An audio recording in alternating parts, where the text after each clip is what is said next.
خدای پاک چې د قرآن شریف درسونه نورم زیات کړي او هر کور ته د رب العالمین د قرآن شریف دا رڼا وردننه کړي. زما وروڼو قرآن شریف دا چا پورې تړلی کتاب نه دی، دا نه زما دی چې صرف زما یو د بل چا نه صرف د ملا دی او نه صرف د صوفي صاحب دی او نه صرف دا کتاب دا قرآن شریف د خان یا د نواب دی، دا زموږ ستاسو د ټولو دی، دا د الله کتاب دی، دا د خدای پاک خبرې دي او الله پاک دا کتاب په ډېر لوی شان سره د دواړو جهانو مبارک سردار ته رالیږلی دی او بیا د صحابه او د هغې د شاګردانو په ذریعه دا قرآن شریف تر ننه پورې مونږ تاسو ته را رسولی دی او زمونږ او ستاسو د هدایت لوی سرچشمه ده. قرآن شریف یوازې دا نه دی چې دا د زما په کور کې پروتي او زه د کله کله رالم او ښکلوم دی، نه د مارونو. قرآن شریف هغه کتاب دی چې چا هم د قرآن شریف سره د خپلې مینې او د محبت او د عقیدت نسبت پیدا کړی دی او د خدای په نس په دنیا کې هم د لوی مرتبې خاوند دی او په آخرت کې. قرآن شریف ښکلول ثواب لري. ابو داود شریف کې حدیث دی، قرآن شریف نه که یو سړی رومال تو کړي په دې کې هم ثواب دی. قرآن شریف لکه یو سړی کڅوړه جوړه کړي په دې کې هم ثواب. قرآن شریف لکه څوک الماری جوړه کړي په دې کې هم ثواب. رحیل ولا جوړ کړي په دې کې هم ثواب. اسې چې قرآن شریف ته څوک د مینې په نظر وګوري په دې کې هم ثواب. قرآن شریف کې الله په خپله فرمایي ومن يعظم شعائر الله فإنها من تقوى القلوب. د خدای د دین د نښو چې څوک هم عزت کوي دا ډېر لوی اجر او ډېر لوی ثواب لري. د قرآن نه لویه نښه د خدای د دین بله نشته دی. دومره د احترام کتاب دی چې قرآن شریف کې الله خپله د دې قرآن عزت کوي او فرمایي لا یمسه الا المطهرون چې کم انسان بیودسه دی ابه ګوتې نه وروړي. لویه بیودسي څه کوي چې څوک عام په غوړه بیودسۍ کې دی د ممتیازې وکړې لاسونه یې ووینځل خو تر څو چې د چا ردام نه کړی د قرآن شریف له ګوتې نشي وړی. دا د قرآن شریف عزت دی او الله قرآن شریف کې یو ځای نه بار بار فرمایي کتاب امین مهیمن مجید بل هو قرآن مجید فی لوح محفوظ. نو د دې دغه سیدونه دې له نه دی پیدا چې مونږ یې ښکلو، دې له نه دی راغلی دا قرآن شریف کې مونږه صرف رومال ته تاوو لیکن ښکلول او هسې کتلم د ثواب ذریعه ده. نمبر 1. دویم دا دی چې یو سړی د قرآن شریف تلاوت وکړي. د مارونو تلاوت کې خو ډېر لوی اجر دی او ډېر لوی ثواب دی. په یو حرف نبی علیہ السلام فرمایي لس نیکۍ الله ورکوي. ما چې کوم حدیث درته ولوست په یو حرف لس نیکۍ میلاویږي او بعضې صورتونه داسې دي چې په هغې کې بیا ډېرې نیکۍ دي. لکه رسول الله مبارک فرمایي چا چې سوره یاسین ولوست دله به خدای د قرآن شریف د لسو ختمو ثواب ورکړي. 10 ختم. چا چې آیت الکرسی ولوستله د ده او د ده د کورونو به خدای پاک د ده د کور او د ګاونډیانو به مله حفاظت وکړي. چا چې صورت قل هو الله احد سوره اخلاص ولوسته د قرآن شریف د پوره ختم ثواب په 3 ځلو سوره اخلاص میلاویږي. 3 ځله چې دی ولوسته اذا زلزلت الارض زلزالها دا صورت چې چا 4 کرته ولوسته د پوره ختم ثواب د قرآن شریف دته میلاویږي. سورت فاتحه چا ولوستله په مریض یې چوف کړه الله به مریض د شفا ورکړي. دا زه نه وایم، نبی کریم صلی الله علیه وسلم فرمایي چې فاتحه کې شفا ده او د دې یو نوم سورت الشفا هم دی. او زه به یو مثال دله درکم. د نبی کریم صلی الله علیه وسلم صحابه یو ځل په لاره تېرېدل، یو ګودر او د هغې په غاړه شپه شوه. عموماً په عربو کې خو به کمې وي نهرونه نشته، دا ولې او خوړونه پکې کم دي نشته بلکې رشتنه. نو چې کم ځای به چینه وه د دریاب د غر د خوا نه به راوتې وه هلته به یو 10 کلې 10 کلې او 10 کوره کلې 10 کوره کلې 10 کوره کلې ماباد. نو د یو غر خوا کې یو چینه وه او د هغه چینې په غاړه یو رکوټې کلی آباد و. دا صحابه په لاره تېرېدل هلته شپه شو. بخاری شریف کی ترمذی شریف کی دا حدیث شتا چې شپې شوه د هغه خلکو نه یې روټۍ وغوښته چې موږ میلمانه یو او زموږ سه اکرام وکړې روټۍ راکړې خلکو روټۍ ورنه کړو چې روټۍ ورنه کړه هر قسمه خلک په دنیا کې حالانکه مسافرو خلک قدر کوي زموږ پښتانه وایي که دشمن دی مسافر میلمه شو نو شپه والا ورکړه ډوډۍ والا ورکړه نو دی خو په لاره تلل پکار دي د کور نه نوړی نوړی رایستې وې د میلمنو کار به شوی وایي نه موږ سره روټۍ انتظام نشته دوی شپه ناره تېره کړه خدای د صحابو مدد کړی دی هره زمانه کې د کلي چې کم مشر و نو هغه مار وچیچ یا لړم دې منډې ترړې والې خو سړی نه ښه کېږي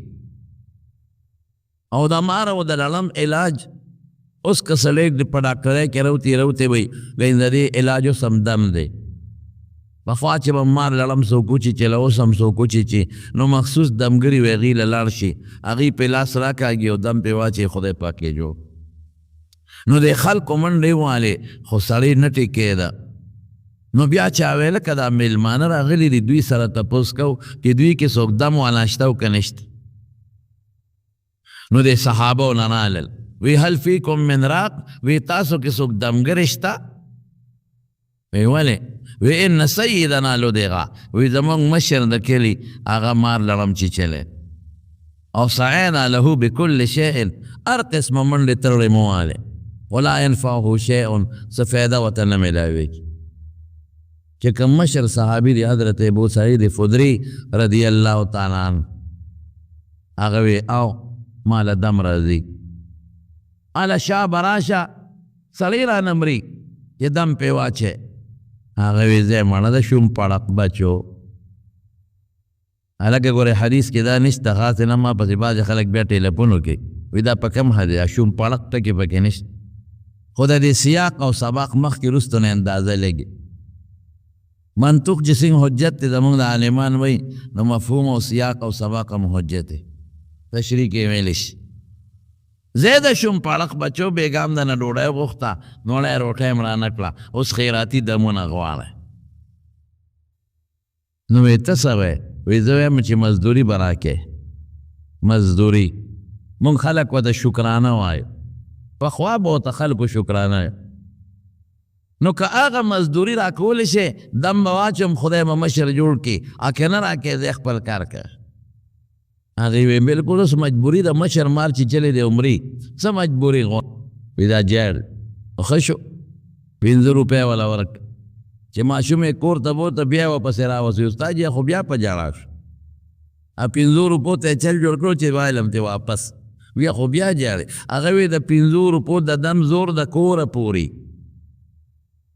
ته له غوندې شی زیات که نو بیا به نه به جاړي دا پخوا مشرانو خیار خلکو زموږ باباجي به یو خبره کوله تاسو ته یم هغه وی چې کله مریض مرض د کور کې راشي 3 کاره به کوي یو به ډاکټر نه علاج کوي علاج سنت دی دویم به دم استعمالوي نبی کریم صلی الله علیه وسلم په خپله دمونه اچولي حضرت حسن او حضرت حسین دا دواړه نوسي و دی باندې دم اچولی دی وعیذکما بکلمات الله التامات من شر ما خلا وشر كل شیطان وهام وعین لامه او چوخ پیکلف او یو دل دی خپلو دواړو نوسو ته وی وی بچی دم در باندې چوم او دقه دم یې پې واچو او بیا ورته وی وی بچی په دې به ابراهیم علیه السلام خپل زامن اسماعیل علیه السلام او اسحاق علیه السلام هم دمول ګوره ابراهیم علیه السلام هم دمونه اچولې او کله به یې داسې موکړل چې ګوته مبارکه به یې داسې خوله کې ووال او بیا به هغه په ځمکه راښکه او د مریض په تندي به یې راښکه تربت ارضنا بریقة بعضنا لیشفی سقیمنا باذن ربنا خوره د مدینې او لاړه زما او د مریض په تندي راکاږم چې شفا میلو شي خو شفا به څوک ورکوي شوق سره وایې نور شوق سره وایې عقیده به دې نه عقیده به دې دانی کې دې دم جوړ کړم نه دم کې شفا الله چي عقیده به دې دانی کې ډاکټر جوړ کړم یا حکیم جوړ کړم یا دې دارو جوړ کړم د حکیم او د ډاکټر په دارو کې به شفا څوک اچوي؟ الله ګوره مسبب الاسباب الله دی، دا اسباب هم خدای پیدا کړي. ډېر کرته یو سړی علاج وکړي شفا ته لاړ شي او لاهور ته لاړ شي، آغا خان ته لاړ شي او مړ یې راوړي، امریکې ته لاړ شي او مړ یې راوړي. ولې؟ الله هغه ډاکټر او دارو کې شفا نه ده چوړ. او ستا د کلي یو عام کامپاوډر له لاړ شي په مټ ورته یو ستنه وایي او ټیک ټاکس دی کې خدای شفا چولی. نو دم او تعویز به کې دا دواړه ثابت دي، خو عقیده به دا نه چې تعویز جوړ کړم او دم جوړ کړم. عقیده به دې چې په دم او په تعویز کې شفا چا واچوله؟ الله واچو. نور حضور پاک په خپله دم اچولی. یو ځل جبریل علیه السلام راغی نبی علیه السلام ته، وی بیمارې؟ وی الله ارقیک دم در باندې نه اچو؟ وی واچوه. نو هغه پې دم واچو، بسم الله یرقیک من کل داء یؤذیک الله یشفیک. وی د خدای په نوم دې دمم، د هرې بیمارۍ نه دې دمم او شفا به څوک درکوي؟ الله به درکوي. نو دا دمونه دا ثابت دي زمارو، دا مستقل صحابو کړي دي، دا حضور پاک کړي دي، دا ابراهیم علیه السلام کړي دي، دا جبریل علیه السلام دم اچولی دی. نو یو به علاج کې بل به دم، دا ضروري شی دی. او دریم به څه کوې؟ دریم به هغه صدقه کوې مختصره شان، دا نه چې ته دیګونه پاخه کوې، یو غریب مسکین له څه شی ورکړې، چا باندې دم وکړه هغه له خیراتي څه شی ورکړې. دا پښتنو به ورته زموږ شکرانه وي چې دا یو شکریه شوه، تا په ما دم واچو زه تا له مزدوري در کوم، خو زه د خو ستا شکر ادا کوم، نو ځکه به ورته شکرانه لفظ وي. یا په ګاونډ کې بل چا له ورکړه، غریب له ورکړه، مسکین له ورکړه، کمزوری لاجتمن له ورکړه. الصدقة ترد البلاء، رسول الله مبارک فرمایي صدقې سره مصیبت ختمې. درې کاره کوئ ښه، یوازې ډاکټرانو پسې مه ګرځئ، علاج هم کوئ او صدقه ورکوي. صدقه ډېر ښه شی دی، ډېر زبردست شی. صدقه دا مصیبت ختموي او دمونه م استعمالوي. او کور کې د قرآن شریف تلاوت ډېر کوي. کم کور کې چې د قرآن شریف تلاوت ډېر کېږي دا کور خدای د عذاب نه ساتي، دا د مصیبت نه خدای ساتي، دا د تکلیفاتو نه خدای ساتي. ډېر خلک مونږ ته هم دا وایي یاره جي د کور حالات ډېر ګډوډ، رونه خپلو کې سره روان، بچی خو خپلا ټولو سره روان، ښځې زنانه روان، څو خو جي ته دم راته وښایه، زه ورته ویم تلاوت شروع کړئ په کور کې، پوره سهار او ماښام تلاوت کوئ. او پخوا به خلکو کول، علما به یې راوستل طالبان، په کور کې به یې ختم وکړ. دې ټولو مشرانو ته پته ده، لږه صدقه به یې م وکړه، خلکو به وخوړه، غریبانانو له به یې م ورکړله. هغې سره به خدای پاک دا ټول سیسټم ښه روان کړی. اوس قرآن ته موږ شا کړی، اس توجه قرآن شریف ته نشته. نو په کم کور کې چې زیات تر د قرآن شریف تلاوت کېږي، نو هغه کور کې د خدای عذاب به نه راځي، د خدای قهر او غضب به نه راځي زمارو. نو بهر کې خبره مې دې پورې کوله چې هغه صحابي ورته څه وایي، وایي دله دم اچوم او څلوېښت ګډه چیلۍ به راکې. هغې مجبور او خواران وایي ټیک شو درکوو، دم واچوه. نو صورت فاتحه پې ولوستله، څوک مونږ چې په مانځه کې وایو الحمد شریف، او لاړې به یې راغېستې، په هغه مریض به یې توکلې، نو خدای پاک هغه بیمار جوړ کړ ټیک شو. نو څلوېښت ګډه چیلۍ ته په مخه کړې. نو ملګري ورته وایي دا دې څه وکړله، اخذت علی کتاب الله اجرا، وایي دا خو د خدای په کتاب مزدوري واخیستې، او د خدای په کتاب خو مزدوري نه اخلي. لا تشتروا بآیاتي ثمنا قلیل، دا د دنیا لږ شی ولې اخلي، د آخرت لوی اجر ولې نه ګټې؟ هغه وی نه ما څه په ګناه خو پیسې نه دی اخیستې، ما خو علاج وکړو، په قرآن مې علاج وکړو، پیسې مې واخیستې. وی هلکه زه نبي علیه السلام نه به تپوس وکړم. نو چې راغلل نبي کریم صلی الله علیه وسلم ته الو، وی صاحب دقسې دی او دم واچو، مریض خدای پاک جوړ کړو. نو حضور پاک مبارک یې تپوس وکړو، وی څه دم دې پې واچو؟ وی فاتحه مې پې ولوسته. نو خوشحاله شو، وی تا ته څه پته وه چې دا دم دی لکه یعنې ښه دم دې پې اچولی؟ وی حضرت څلوېښت ګډې چیلۍ م ترې راوستې، دې سره څوک و؟ ګوره د بخاري شریف د حدیث الفاظ درته وی، ان حق ما اخذتم علیه اجرا لکتاب الله. وی ډېر کل اجر، حلال اجر او مزیدار اجر کو هغه کې د خدای په کتاب دی واغست. وی تقسیم کې خپل منځ کې سره او اجعلوا لي معکم سهما وی مالم پکې سره کې دې ته تبرعان وی دې کې علما وی اشاره دې ترې چې تر قیامت پورې څوک دونه وي چې په دم پیسې اخیستل منع دي دا د هغه چې کوم اجرت اخیستی و حضور پاک مبارک لیم پکې حصه ورکړه که ته یې چې خدای پاخوي په قرآن پیسې مه اخله نو زما ورونو علمي جوابونه درې شته خو زه تاسو ته آسان جواب ستاسو را پوی را پا دا آسان جواب هر عمل له دوه روخه دي دوه یو ته عزیمت وی او یو ته رخصت وی لکه یو سړی په سفر دی په روجه کې عزیمت تا دی چې دا روجه ونیسه که طاقت دی ښه خبره ده لیکن که ته روجه نه نیسې او قضا یې کې دا هم دله رخصت دی دواړو کې د اختیار شو ښه دا ده که طاقت دې وي نو ونیسه او که طاقت دې نه بیا خو خم نه ده خو که طاقت دې ښه ده چې ونیسه خو که طاقت دې وي او بیا هم وی چې نه نیسم د دې قضا به کوم ځکه زه مسافر یم پنډۍ لاهور ته ځم نو رخصت تله شته دقه رنګې عزیمت دا دی چې ما اخله پیسې پرېږده خدای به دله ډېر لوی اجر او ثواب په آخرت او په جنت کې درکړي خو که اخلي نو رخصت دله شته دا یې دلیل شو نو قرآن شریف په یو صورت کې د مارونو فیدې دي مولانا اشرف علي تانوي رحمت الله علیه یو کتاب دی تسهیل المواعظ هغې تسهیل المواعظ کې هغه یو واقع لیکلی و یو ملا صاحب به د جمعې په تقریر کې خلکو ته وعظ نصیحت به کو په خطبه کې نو یو ځل یې د بسم الله الرحمن الرحیم فضایل ذکر کول بسم الله کې دا فایده ده دا فایده ده دا فایده ده ملا صاحب د خولې نه یو ټکی ووت هلکه وایي که څوک بسم الله وایي په دې دریاب د ورزش پې به یې نه لمدېږي نو د بانډې دا خلک سادهګانې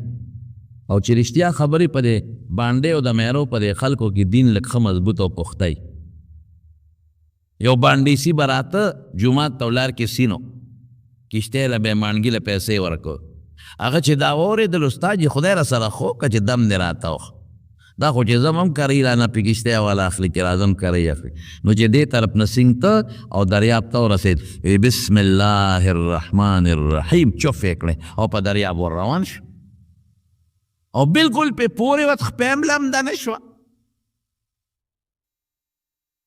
اوس چې راځي بسم الله وایي او په دریاب را پورې وځي او چې ځي بسم الله وایي په دریاب پورې وځي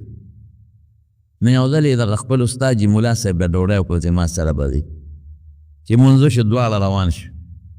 چې د دریاب غاړې راورسېدل ملا صاحب ټینګ بریکونه راښکل ودرېد مقتدي ورته وایي استاد جي ولې راځه که نه وی کوم خوا وی زما کور خو دې سیند نه پورې غاړه نو صبر وکړه چې کشتۍ راشي که بې کشتۍ به څنګه ځو وی استاد جي تا دم نو خولی بسم الله والا هغه دم ووایه راځه پې مونږ غر کې وی مونږ غر کې استاد جي تا خولی و د جمعې پر ورځ او قسم دې زه همغسې وایم او زم راځم پې وی چپ شه دا زمون خولې نه دی وی ما د یو سړي ټیلیفون وکړو څه وظیفه یې غوښته نو ما ورته وظیفه وښوله ما ته وایي ته بیا راله ونه وې او مې زه به اوس تا له وظیفې یو هم ټیلیفون کې بل زه به بل څه نه کوم تاسو له به وظیفې وې مې ډاکټر چې ته دارو لیکې ډاکټر ته چې ته ده وایي چې دا به راله تو نه خورې مریض تی او دارو بدله ډاکټر خوري بیمار تی وظیفه بدله زه ویم ځکه نو ته مې ډاکټر درته دارو لیکې ورشه او پیس هم نه والي او بیا د دارو په میز کې چې ډاکټر صاحب ته بیا راله ونه خورئ ما په هغه سټیسکوپ باندې دا مازدیګر ووایي چې زه به د ټولو مریضانو دارو به زه خورم بیخي زه ناجوړه تی دارو به زه خورم ما ته ویې یاره جي زمونږ خو هغه خولې نه دي که نه او خدای پاک په دې خولو کلمه نه درود شریف نه که نه مسلمان نه نجیب یم نو وظیفه هم پې ووایه که نه هغه ملا صاحب ورته وایي زمونږ هغه خولې نه دي مقتدي سم مقتدي مخکې شه ګنې اوس څانګو کې لاس ته رسوم هلته په ممبر یو څه ویم هل پې نه کې سره په جګړه شو چې په جګړه شو اخر کې هغه مقتدي ورته وایي استاد جي یارېږه ما زه دې نه مخکې کېږم او دغه بسم الله ویم که زه یې ډوب کړم مه راځه او که زه یې ډوب نه کړم راځه یاره بس هغه خدای راوستې ده هغه مقتدي خو به مخکې نه بلد و بسم الله الرحمن الرحیم او چوف یې کړې او نیخ پې روان دی او استاد جي ته وي راکړه لاس د استاد جي لاس یې ونیوه وی راځه راپسې استاد جي غریب خپې داسې داسې کېږي وی ټینګې کې خپې ګورئ غر کېږي مولانا اشرف علي صاحب دی کې یو ډېر ښکلی سبق مونږ ته ویلی دی او وی ګوره چې چا دم خولی دی عقیده یې کمزوری ده ټیک نه نه د هغه خپې رپې رپې پې نشي تللی چا چې زده کړی دی د هغه مضبوط او کلک یقین دی پې نیغ روان دی روحاني اسباب دا مې راته علاج وښو ډېر خلک وایي چې زه خو صورت فاتحه په مور چوپ کوم په پلار چوپ کوم په زوی چوپ کوم اخو نه جوړېږي ستا عقیده کمزوری ده یقین مضبوط نه دی رسول الله مبارک فرمایي آیت الکرسی وایا او چوپ کا خدای به حفاظت دی قسم دی که د دې نه بهترین دم بل شته ماسخوتن سملی آیت کرسی وایا چوپ کوا ستا د کور پیغمبر وي پیغمبر خبره که چې څوک شک کوي خو زما په خیال مسلمان دی ستا د کور به مې الله فیاض ستا به هم دی ګاډي کې ځې آیت الکرسی وایا خدای به ستا حفاظت کوي چې کوم ځای پورې رسې حفاظت به دې کوي چې راځي حفاظت به دې کوي واپسی پورې به حفاظت کوي آیت الکرسی وایه یقین لږ مضبوط او ټیټ وساته چې دا د حضور پاک د خولې مبارکې خبره ده او انشاءالله د پیغمبر د دې خبرې دا الصادق المصدوق رښتونی ذات خو یقین غواړي کول بې د یقین نه کار نه کېږي د حضور پاک یو صحابي دی حضرت مهران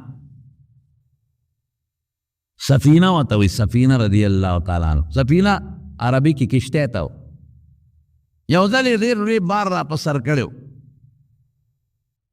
نو چې راغی نبی علیه السلام ورته وکتل حضور پاک ورې خوشطبه و هغه خوشطبه شخصیت داسې تنګ تروش مزاج یې نو چې تنګ تریو تندې یې نیولي داسې به نو فراخه تندې او خوشطبي به یې صحابو سره کوله نو دې را روانه ویه لکه ان انت الا سفینه وی ته خو کشتی کشتی بس هغه وی نن نفس به ما ته کشتی وایې سفینه به راته وایې وی دا د دواړو جهانو د مبارک سردار د خولې لفظ دی په دې به صحابه خوشحالېدل نو دا حضرت سفینه وای وی یو علاقې ته تللی وم د یو قافلې سره وی زه څه کار پسې لاړم چې رالم قافله رانه تلې وم ما وی ځان به ورپسې رسوم راتلم پیاده مزل مې کو هغه زمانه کې خو تاسو ته پته وه دونه دنیا خوره نه وه زما د یادو چې موږ به د تورنګلو د پل نه راووتو د وډیګرام بټۍ وه او دا یخ و بس دا منځ کې کورونه مورونه پکې نو دا اسکولو دې سره یو کور دی مو بس ورشه وګوروس وجنګېدې تورنګزی او عمرزی او بل سره ټچ شوې میلاو شو زه به راتلم دې ځای ته ګلنبي لالا دې خدای پاک وبخي هغه سره مې تعلق او دوستانه مې اوسه د اجاز دی پلار قسم دې په دې لاره دلته پوله وه دا کورونه بلکل نو دا مخامخ د صدر صاحب دې حجرې سره خوا کې دی بالی کې به راتلم او په دې پوله به دلته راوړېدم دا د یو لښتې و اوس به هغه لښتې وي یا به نیسي په هغه لښتي به مې ټوپ و دې خوا به رالم او د دوی دلته کې یو دروازه وه کچا د ګلنبي لاله دقه اخیري کور دغه و ورپسې د صدر صاحب دی خوا کې ورسره دروازه و د هغې کور دا بادی مبادی نه وي دا زمونږ د لاس ورته ابتدا شوې دا کورونه مخامخ نو یې دا مخامخ قسم دی دا زمونږ د یاد ورته ابتدا شوې دا مخامخ کورونه ملا صاحب پورې دا مکمل کولو میدانو او پټي پټي ته خو مونږ ته یاد دي زمونږ د یادو خبرې پرشنې صاحب داسې ته دې لښتي کې به اوبه بهېدلې او خلکو به د دې نه پټي پټیمانو اوبه کول وزیر خان صاحب یاد دي هغه پړي به یې ورته نیولي اوبه به یې ترې ایستلې چانټه به یې ورته وي دنیا خو اوس خوره شوه بهر کې سفینه رضی الله عنه وی لار رانه غلطه شوه په ځنګل ورلم تلم په یو ناګهاني ځنګل و ختمه شوه لاره یا خدای اوس به څه کو دغه ځنګل دی پکې هر قسمه حیوانات دي خدای څه به کېږي وی په دې سوچ کې ما قافلې لار غلطه ده یو زمرې غړمبېږي او په ما راخطا دی دا د صحابي د مبارکې خولې خبره ده چې زمرې راخطا دي بس ما خو وی که دا یو لته یې والې ختم چې رانږدې شو ما ولا آواز ورکړه ما وی ای زمریا ودرېږه زه د نبي کریم صلی الله علیه وسلم صحابین ګورئ چې رانږدې نه شي وی چې دا آواز مې ورکړه زمری ودرېد او ادریدو سره رورو په قلار قلار راغی د ما د خواله او دا ساتل سپی چې بنده ته هغه لکۍ ترنګی که نه دقسې لکۍ ترنګولو د ما خواله راغی ما سره مینه شروع کړه د صحابي قدر د پیغمبر مبارک د نوم قدر وی کوی شم ډاډه شم ما وی زمریا قافله رانه روکه ده لار راته برابر کا نو د زمري ته دا معلومات وي زمري ته دا د سوګ نه د پو د حیات الحیوان کې شته دی چې دا پو د راکاږي د ته پته چې ښکار مې کم ځای دی څاروي کم ځای دی دی ودرېږي دا سپی مې راکاږي په دې د ته پته لګي نو قافله کې خو خامخا څاروي وي اوښاني پکې اسونه پکې خري پکې نو زمري یو خوا بل خوا تاویږي او پوزه راکاږي وی بس ناګانې یو طرف ته روان شو او وی په خپې ماله اشاره راکړه چې راځه راپسې زمري مخکې د زه پسې چې کله ستړی شم نو زه ودرېږم دیم راته کیني چې کله زه ودرېږم ډېر ورو روان شي ډېر مزل مې پرې راباندې وکړه وی یو دوه لارې دي یو لار باندې زه مخامخ کړم او وی په خپې راله اشاره راکړه چې داسې ځه د خولې یو غږ نه شي نو وی روان شم او دی ما ته هغې پورې ناست و چې تر څو زه پناه شوی نه وم نو چې لږ مخکې رالم خپلې قافلې سره میلاو شو دا قصه د حضرت سفینې رضی الله عنه د صحابي نبی کریم صلی الله علیه وسلم ته په خپله بیان کړی زمري ته وایي مه راځه زه د رسول الله مبارک صحابي واقع یقین مضبوط دی که عقیده کلک حضرت په مدینه منورې نه بار یو ځل اور ولګېد اور را روان دی او په ډېره تیزۍ مدینې ته را روان دی په ډېره تیزۍ حضرت عمر فاروق رضی الله عنه بادشاهي ده حضرت تمیم الداري ته وي تمیم الداري دلته راشه وی دا چوب چابک والا ورشه دا اور وشړه صاحب اور څنګه وشړم وی ما ورته یاد که چې عمر را لېږلې کومې سوړې نه راوتې هغې ته به ننوځې وهه دا اور دا عمر حکم وی لاړم چابک مې راواغېسته اور پسې شم ما وی حضرت عمر را لېږلې امیر المؤمنین چې کومې سوړې نه راوتې هغې ته واپس ځه اور به مې اور مخکې ځه ورپسې کومه ځمکه باندې چې بلیږي هغه هم یخه پخه ده اور مخکې د زه ورپسې م لکه څاروي چې څوک شړي د یو غر نه راوتې و د کویلې غر و د کویلې او اق د غر پاسوړه مې اور وردننه که واپس عالم عمر صاحب ته مې ویل مې دله اوس دله دا عقیده او یقین مضبوط فساد رسول الله مبارک دروغ نه وای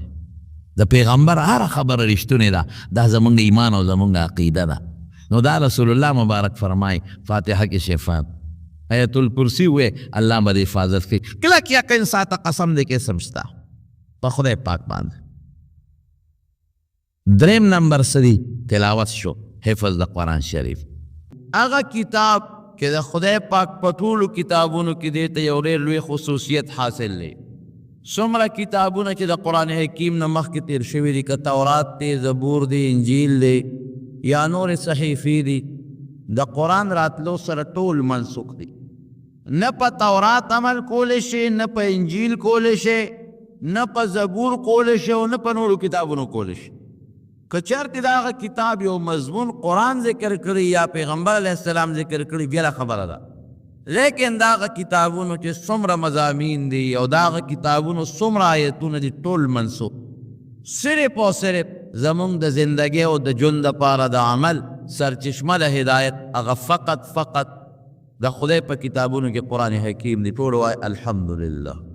دویم خصوصیت ورونو د قرآن شریف دا دی څومره کتابونه چې نازل دي غون نازل شوي دي تورات غون حضرت موسی علیه السلام ته په تختو ورکړی شو دغه رنګې انجیل دغه رنګې زبور او قرآن حکیم چې خدای پاک نازل کړی دی په ډېر لوی شان نازل کړی حضرت جبریل علیه السلام نه یو ځل د دواړو جهانو سردار مبارک تپوس کوي وی ته چې دا قرآن حکیم مال راوړی څنګه یې راوړی نبی کریم صلی الله علیه وسلم ته حضرت جبریل وایي چې د خدای رسوله کله چې الله اراده وکړي چې تاله یو صورت راوړم یا یو څو آیتونه راوړم نو په دې اسمانونو کې زلزلې راشي اخذت السماوات رجفة شدیدة زلزلې راشي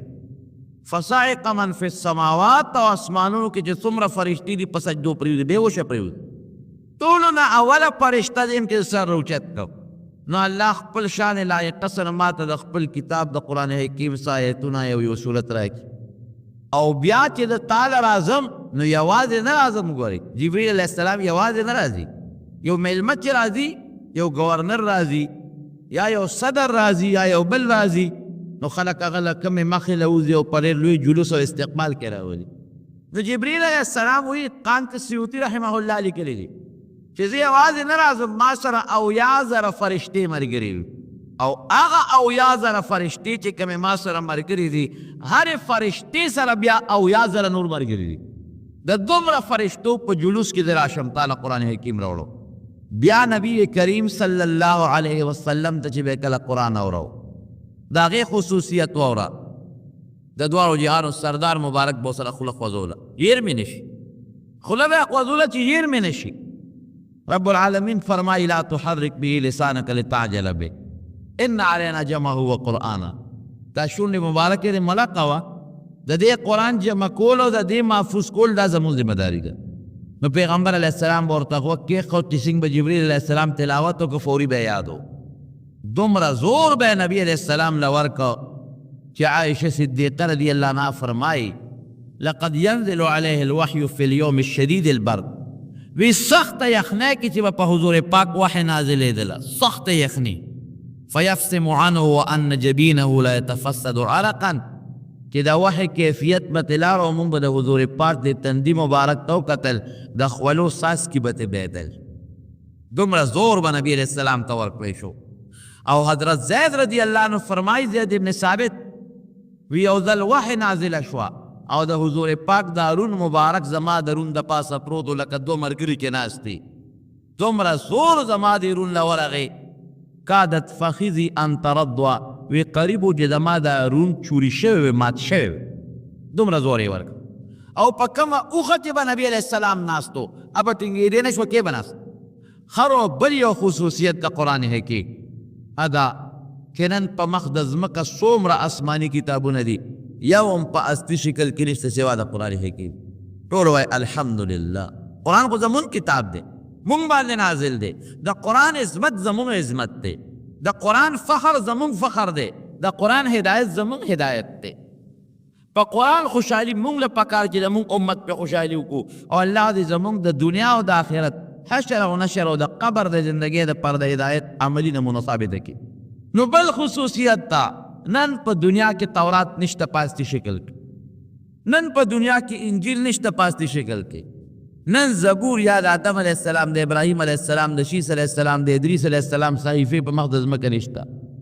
او واحد که یو سړی راپاسي او ما ته ووایي چې تا سره قرآن حکیم شته کوم چې په نبي علیه السلام نازل دی، زه ورته خولی شم چې او بلکل قرآن چې جبریل علیه السلام نبی علیه السلام ته ورولی دی، هغه چې د دواړو جهانو سردار صحابهو ته ورولی دی، او هغه قرآن چې په لوح محفوظ کې پروت دی، دا ما سره د مسلمانانو په هر جماعت او په هر کور کې او د هر قاری حافظ په سینه کې محفوظ پروت دی. بیا وایي الحمدلله. د مامون الرشید زمانه ده. مامون الرشید یو بادشاه تیر شوی دی، اگر چې څه غلطۍ هم ترې شوي دي، عقیده یې وروسته برباده شوې ده، معتزلي شوی دی، لیکن خدمت هم کړی. دغې بادشاهانو د قرآن او د احادیثو د نبي علیه السلام خدمت هم کړی. هغه به په خپل دور کې کال کې یو ځل یو مجلس جوړو، او په هغو د بادشاه مجلس بو، مامون الرشید بادشاه دی، وزیران به پکې ناستو، لویه کابرین به پکې ناستو، نو د زرګونو مجمع به وه، ډېره لویه مجمع به وه، ډېر خلک به راتلل، او صاحب هغې کې تقریرونه به کېدل، نعتخواني به پکې کېدله، او د قرات مقابله به هم کېدله، خلکو به خشته تلاوت د قرآن حکیم هم کو، او بهترین تقاریر به کېدل. او بیا مامون الرشید به په خپل لاس باندې په کرسۍ به ناست و، په تخت شاهي باندې، او بیا خپل لاس باندې به انعامونه تقسیمول. خشته ښکلی قاري، بهترین نعتخوان او شاعر، او دغه رنګې بهترین مقرر له به په خپل لاس انعامونه ورکو. حسب دستور یو ځل پروګرام جوړ دی، هغه د زرګونو مجمع جوړه ده او خلک راغلی دی، لوی خیرات به مو، دعوت به مو، تقریرونه صاحب شروع دي، نعتخواني شروع ده. یو چیف چې راولېږه د سټیج چې کوم ناظم دی، دا کوم چې اوازونه کوي، ناظم د سټیج دی. دغه رنګې هغه د سټیج ناظم ته چت راغی د یو بهر د یو میلمه نه، او په هغې کې ورته لیکلي دي چې یاره زه یو میلمه تقریر کول غواړم، مهرباني وکړئ ماله موقع راکړي. د سټیج ناظم مامون الرشید بادشاه ته چټ ورکړه چې صاحب تا یو چټ راغلی. مامون الرشید چې چټ وکت وی دا څوک دی؟ وی چې پته یې نه لګي. وی مونږ خو د خپلې علاقې د علماو تقریر هر کال اورو، خو خبره ده میلمه دی ورکه ورته اجازه چې د خپله تقریر کول غواړي، موقع ورته ورکړه چې د تقریر وکړي. موقع یې والا ورکړه او سړی راغی سټیج ته راغی. سټیج څه سټیج و؟ تخت شاهي به و، په هغې به لوی لوی اکابرین به ناستو. چې څنګه راغی صاحب په سټیج باندې کېناستو، یو خړو پړو جامو والا او یو عام مسافر سړی دی. مامون الرشید ته تپوس کوي کاکا د کوم ځای نه راغلی؟ وی چې یو مسافر په دې لاره تلم. دلته څنګه راغلی؟ چې ستا دا مجمع مې خوښه شوه، دا اجتماع مې خوښه شوه. وی ته څه ویل غواړې؟ وی چې یو تقریر کول غواړم. په کومه موضوع به تقریر کې؟ اوس تقریر له خو موضوع هم پکار ده که. په کومه موضوع به تقریر کې؟ وی چې د قرآن حکیم دا به زما موضوع وي. وی قرآن حکیم متعلق به څه وی؟ قرآن کې بیا بلا موضوعات دي، څه به وی؟ وی چې د قرآن حکیم په علومو تقریر کوم. دا ثابتوم چې قرآن حکیم د دنیا چې څومره علوم دي د دې ټولو سرچشمه هم قرآن حکیم دی. ډېره ښه ده، لکه دا خو ډېر بهترین علمي بیان دی. موقع والا ورک سړی چې ودرېد تقریر یې شروع، چې تقریر یې شروع کړه د قرآن حکیم د علوم بیانې چې علم طب ته په دې آیات کې اشاره شوې، د انجینرۍ اصول دې آیات کې خدای پاک ښودلي، د معاشیات او معاشرتي علوم او قانون او فلان فلان هغه زمانه کې چې څومره علوم یو علم ته د قرآن حکیم آیات پیش کوي او اشارې کوي او په ګینټو لګیا د کاکا تقریر کوي. حیران شو خلک چې خدای پاکه دا مولا د کوم ځای نه راغلی، دا دریاب والا علم د کوم ځای نه راغلی دی؟ مجلس کې ناست څوک دی؟ مجلس کې ناست داسې څه بیکاره اخونان مولیان نه دي. ګورې رونو امام شافعي صاحب رحمت الله علیه غوندې سړی پکې ناست، امام احمد ابن حنبل پکې ناست دی، امام ابو یوسف او امام محمد غوندې شخصیات پکې ناست دي. اکابرین هغه فقها او مجتهدین او د فقه غرونه پکې ناست دي چې د هغې نوم اخیستو سره سړی ایمان تازه کوي. داسې لوی لوی اکابر ناست دي. داسې خلکو مخکې تقریر هم ګران کار. زموږ د علاقې مولانا شمس الحق افغاني رحمه الله یو ځل تللی و ګړی ته. ګړی کې زموږ د چارزک یو کلی دی، ډېر لوی علما او ډېر واعظین و پکې. د هغې علاقې خپله واعظان ډېر زیات و او د نوې د دارالعلوم دیوبند نه فارغ شوی و راغلی و. نو چې دې سنګ کې راسته نو چې دا خپلو کې خبره کوله یاره دا مولا چا راوستی دی، دا به زموږ د دې واعظینو د علماو مخکې دې وایسه دې به څه وایي؟ دې چا راوستی دی؟ او رښتیا د علماو مخکې تقریر ګرانه مې. مولانا افغاني صاحب دا خبره واورېده، چې واورېده نو تپوس یې وکړه، ویې وروڼو زه خو تقریر کوم خو په خپله خوښه نه کوم، ستاسو په خوښه کوم. وی خبره داسې ده، ما د تاسو ووایه چې د تقریر وکړم نو په یو آیات باندې وکړم، په یو جمله باندې وکړم، په یو کلمه باندې وکړم، که په یو حرف وکړم. خلک هم حیران شو چې راشه لکه خبره ورته سخته کا، وی چې په یو حرف تقریر وکړه، یو حرف باندې تقریر وکړه. وی ډېره ښه ده. نو دا آیات وی چې نون قرآن حکیم نون والقلم وما یسطرون، نو په نون باندې تشریح شروع کړه. او زموږ د مفسرین لیکي چې نون دریاب کې دی او کب نوم هم دی، مختلف توجیهات وی. د دریاب حیوانات او صاحب تقریر ماسخوتن مانځه پسې شروع شو چې سار بانګ یې وی که نه، سار بانګ وی دی کې خو ډېر لوی تفصیل پاتې دی، خو دا به چې د بل وخت کې وایو والقلم وما یسطرون وفوق کل ذي علم علیم. خدای پاک علماو ته علم ورکړي، هغه له خدای یو بهترین علم ورکړی. نو د علماو مخکې تقریر بیا ګرانه خبره هم ده. او دې اوس لګیا دی صاحب د قرآن حکیم د علوم بیانوي، لګیا دی.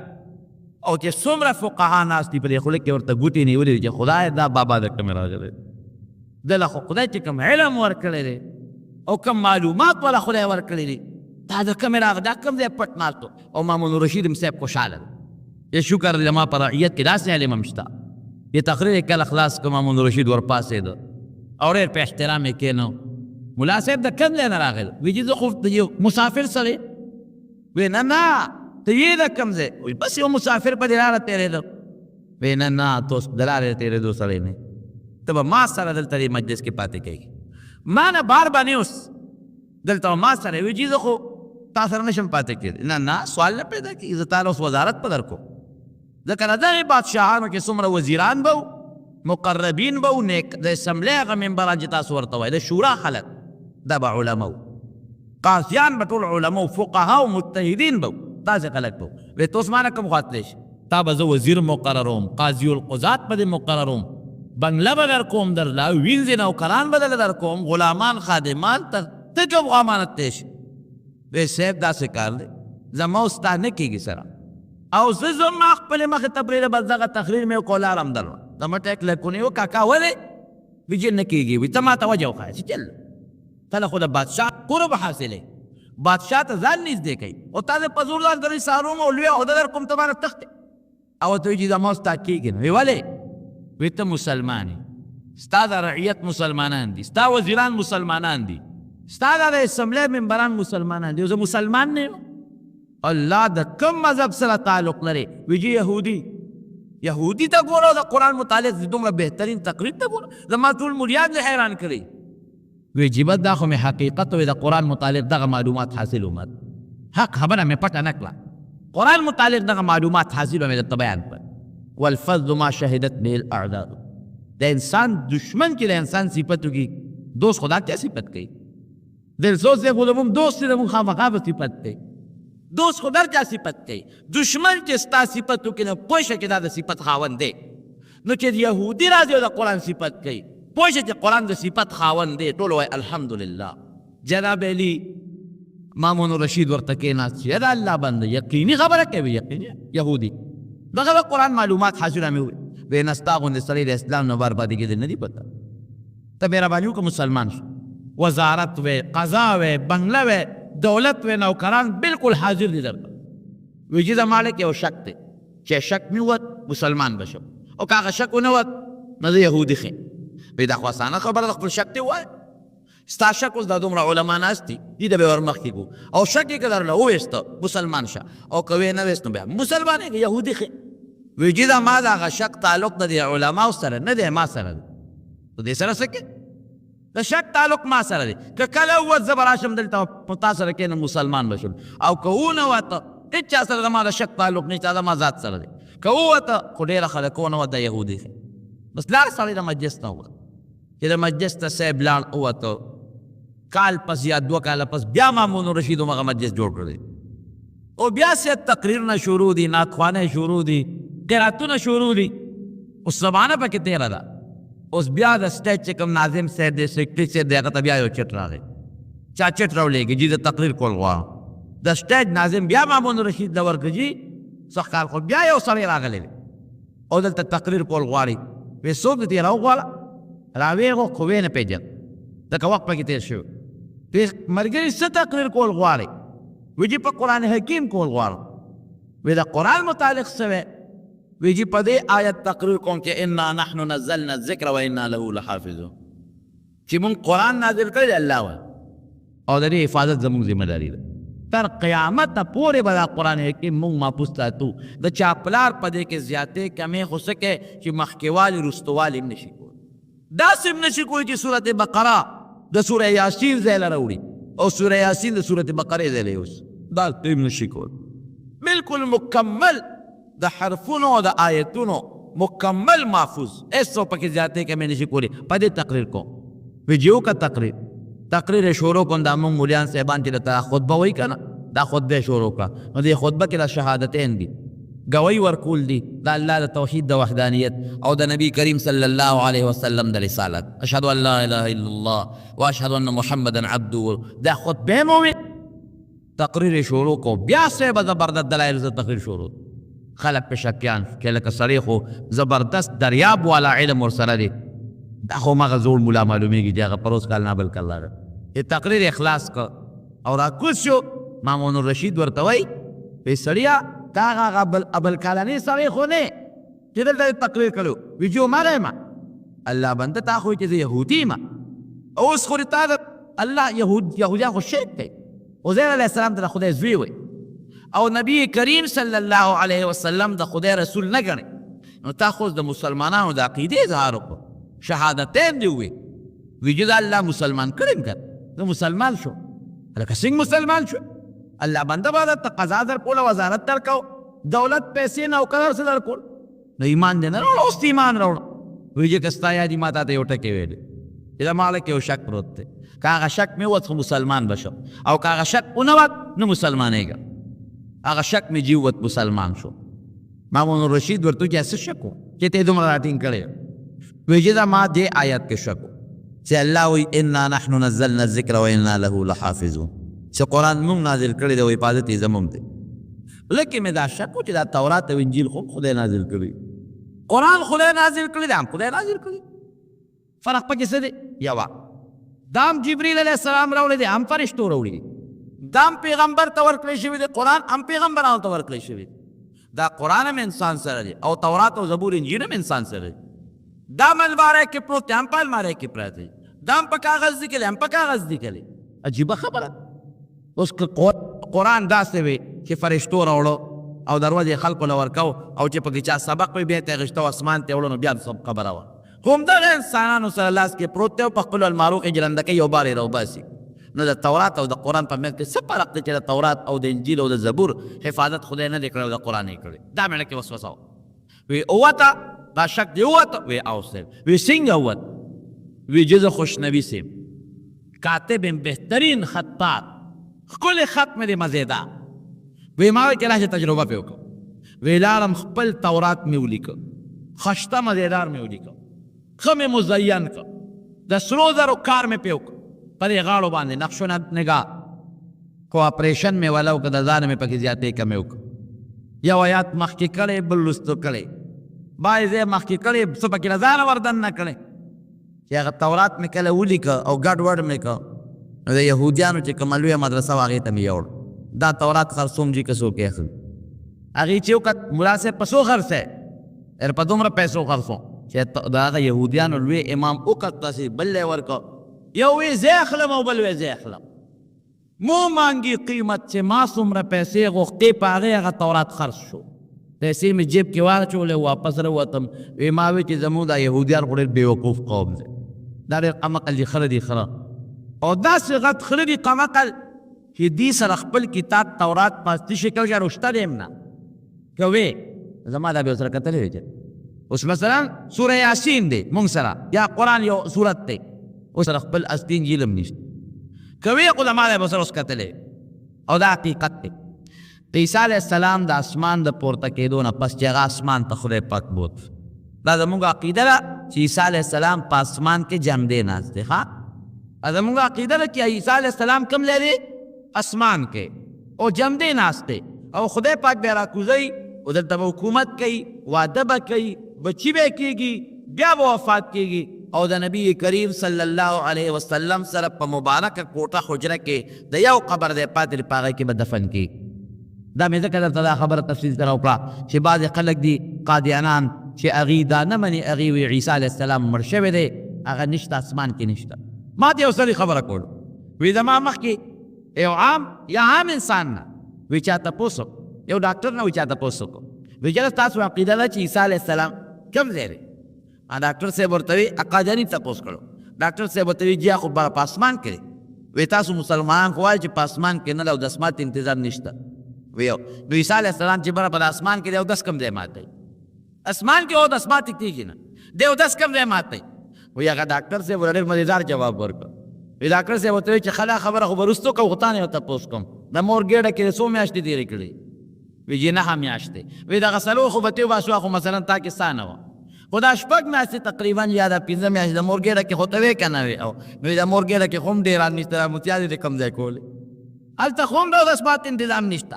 نه قادیاني ورته غیر اختیاري وی خدای به راله انتظام کړی که نه؟ وی د بېوقوف بچی ته دلته انتظام کولی شي، هغه هلته انتظام نشي کولی. د اسمان مثال دا هم د پیغمبرانو په حق کې دي ګستاخي کوي، ګستاخانه خبره ده، ګستاخي کوي. اسمان مثال د ترماس دی، پکې چای دی واچولو چې څنګ دی واچولو همغسې به پرته وي، یخ دی واچولو همغسې به پراته وي. عیسی علیه السلام اوخت لمبلي و، حدیث کې راځي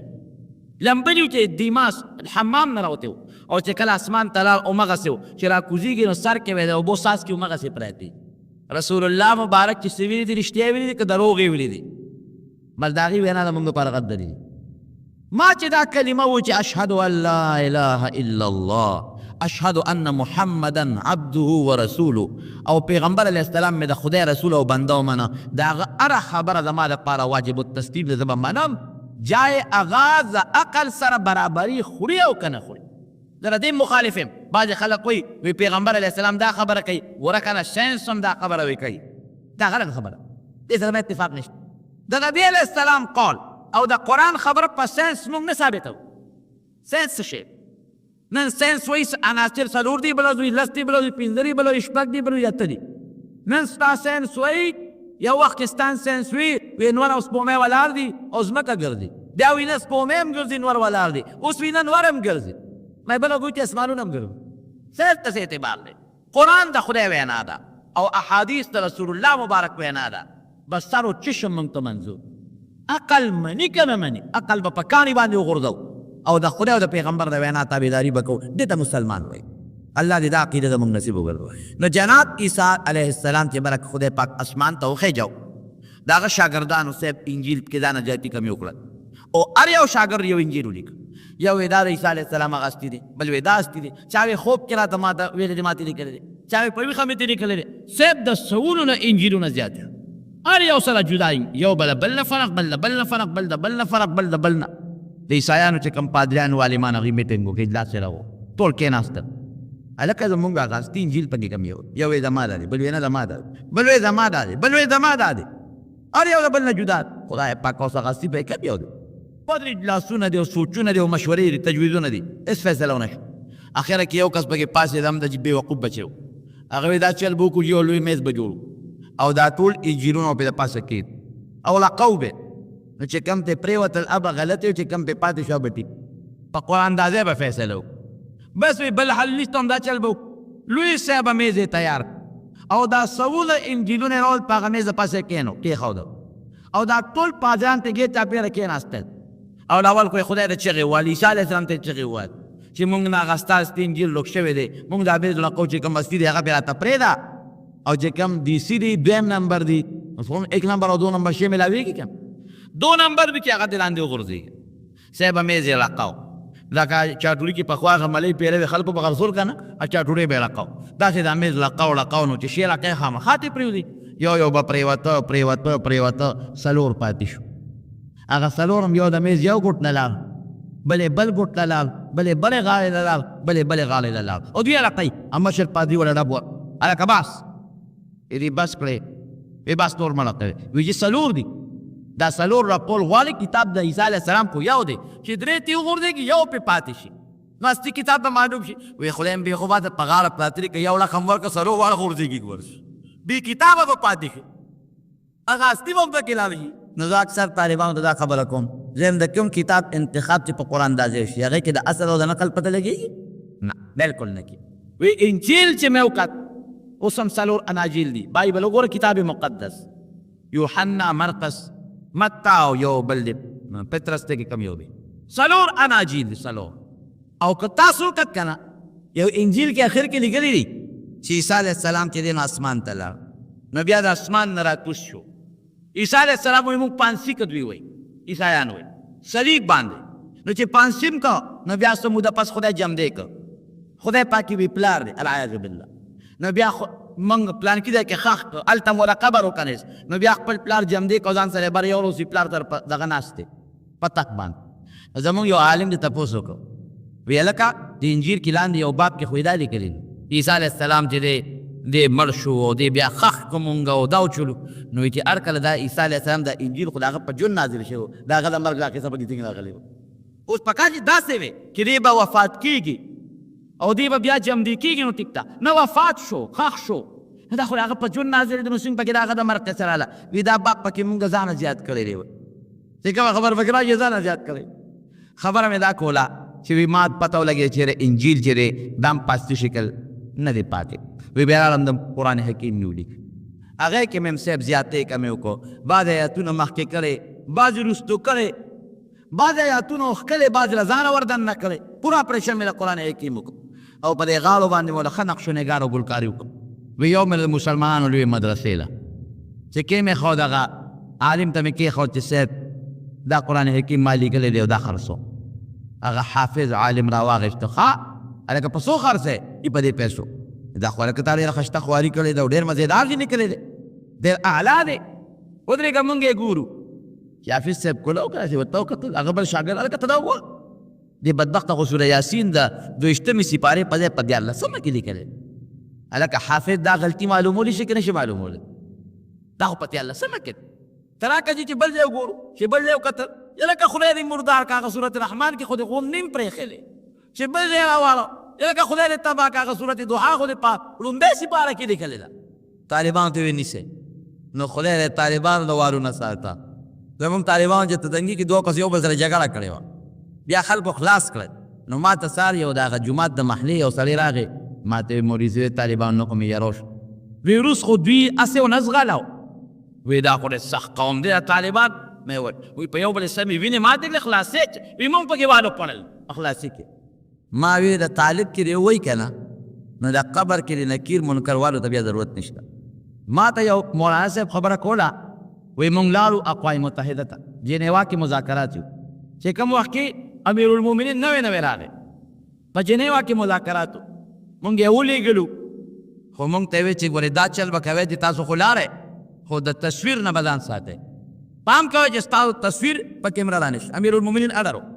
نو چې کوم دی به هغه کیمرامینان را در موږ په مقصده راچو شریعت حکم هم دغه دی نن خو زموږ ګوټ ته تصویر ورسېده او فحش تصویرونه ګنده تصویرونه د دنیا ګوټ ته ورسېده د خیر هغه تصویر والا موږ نه پرېښو بس راپسې شوي بو چې خدای پاک دا خو اودس ماتول غواړي اودس کول غواړي چا سره خبرې کول غواړي او بې درېغه کیمرې دي او مخامخ دې سره څوک او ښځې دي او سړی دي او کیمرې ته مخامخ نیولې وی داسې یو ریله راله که نه ملګري صبر نه شي مټې ورته ونغستې و چې ورغلی وال که نه وی چا نه کیمرا هلته پرته وه او چا نه هلته پرته وه منډې کړې چې طالبان دي ګورې سخت دی دا یې مونږ له مخې رانه دل مولانا شیر علي شاه صاحب ته خبره کوله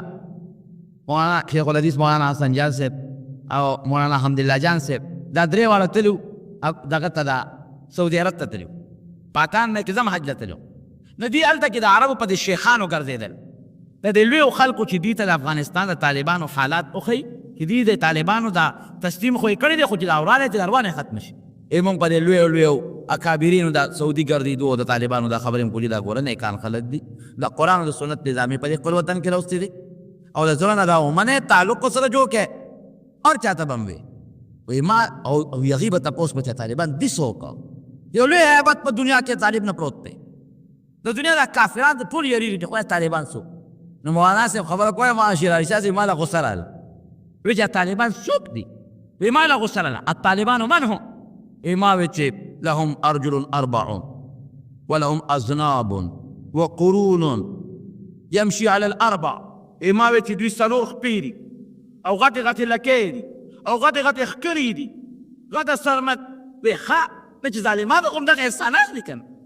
دې مرتبه طالبان څوک ته سینګ خلک دی دا د اسلامي حکومت د قرآن او د سنت او د مجاهد روب دی چې نن د دنیا په ځمکه پروت دی ګورئ مسلمان چې کله خپل قرآن او خپل د پیغمبر حدیث او خپل قانون په دې لاس کې کلک ونیوه زما د قسم په خدای وي چې د واشنګټن معنی به ترې پوهېږي نو خپل قرآن رستو کړی دی قرآن څه وایي انتم الاعلون ان کنتم مؤمنین خدای باندې خپل یقین محکم کا مضبوط کا ستانه سپر طاقت په دنیا کې بل نشته افغانستان د امریکې څه کولی شي چې عامه خبره کوو چې کولی شي څه نه شي امریکا خو د هغه نه په زرګونو میله لرې ده امریکې سره ایټم شته میزایل ورسره شته جزونه ورسره شته افغانستان سره څه دي لیکن بیا هم زلزل دی دا صرف د مؤمن روب دی چې د کافر په زړه کې پروت دی الله د مسلمان کې هغه خپل کلک او مضبوط ایمان برابر کړي هېڅ هم بیا نشته نو خبره مې دې پورې کوله نو طالبان ته یې نیسئ سړی وی پوه شوم چې دا طالبانو خو که دې ونیولمه او دې خنې ونې کړمه خو بس قصه خرابه ده وی فوراً مې لاسونه چېرته چې صاحب لږ صبر راته وکړي دا ما قصدن په دې قرآن حکیم کې تحریف کړی ذاتې کمې مې کړی هلکه دا دې ونې کو ظالمه وی ما قرآن حکیم معلومه و چېره زه ګورم چې قرآن حفاظت الله کړی دی او که نه دی کړی قرآن په اصلي شکل محفوظ شته او که نشته زما یقین راغی تورات محفوظ نشته انجیل محفوظ نشته او قرآن مسلمان سره په اصلي شکل محفوظ شته ما چې کوم غلط جوړ کو زیاتې کمې مې پکې وکړو او تحریف مې وکړو تاسو هغه شی په هغه سات معلوم کو معلومیږي دا چې اصل کتاب در سره پروت دی ویسې پړه کې مې دغه شک و هغه شک مې ووت مسلمان شو روح سوال اوس په ځای پاتې دی چې قرآن حکیم بېشک دا خو زموږ ایمان دی دا مو یقین دی او تصدیق دی چې قرآن بالکل محفوظ دی، یو حرف تغییر و تبدیل پکې نشتا، او که اوشي فوراً به د هغې تدارک کېږي. لیکن سوال په ځای پاتې شو ادا چې دا قرآن خو د انسان سره دی، لکه څنګه چې تورات او انجیل انسانانو سره دی. هم د المارو کې بند، هم په د المارو کې بند، هم فرشتې راوړي، دا هم فرشتې راوړي. د قرآن په نگرانۍ خو څه فرشتې مقرر نه دي کړي چې څوک پکې زیاتې کمیونه کړي. آخر دا په کومه طریقه محفوظ دی؟ په کوم څیز خدای دا محفوظ ساتي هغه نه ساتي.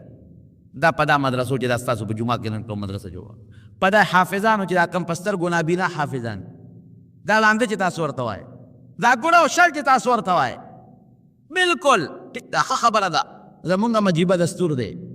کم بچی چې هغه لږ قابل او تکړی که نه